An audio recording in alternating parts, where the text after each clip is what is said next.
বন্ধুরা, প্রত্যেকদিনের মতন আজকেও আমি বসে পড়েছি। আর কি কি রান্না হয়েছে সেটা তোমাদের সঙ্গে শেয়ার করব। তো দেখো, সবার প্রথমে দেখাবো আজকে হলো জয়গুরু শুক্রবার দিন। আজকে আমাদের সবই নিরামিষ। এর সয়াবিন দিয়ে, আলু পটল দিয়ে, ডাটা দিয়ে একটা মাখা মাখা একটা তরকারি করেছি। এ দেখো, পুরো শুকনো শুকনো করেছি। তারপরে দেখাবো আমি এখানে মটর ডাল করেছি। এ দেখো, এখানে মটর ডাল হয়েছে। আর হয়েছে তোমাদের পেটের দাদা সব থেকে প্রিয় জিনিস, কচুর শাক। এখানে হয়েছে কচুর শাক, তার নিচে আছে গরম গরম ভাত।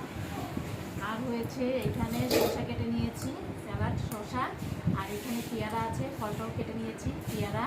তার সাথে আরও কিছু আছে, ফলটা একবারে সব কাটা হয়েছে। এখানে কি পেঁপে, পাকা পেঁপে। এরকম পাকা পেঁপে খাওয়া তো খুবই ভালো।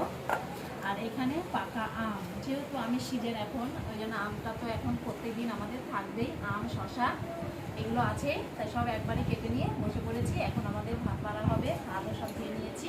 এখন ভাত বেড়ে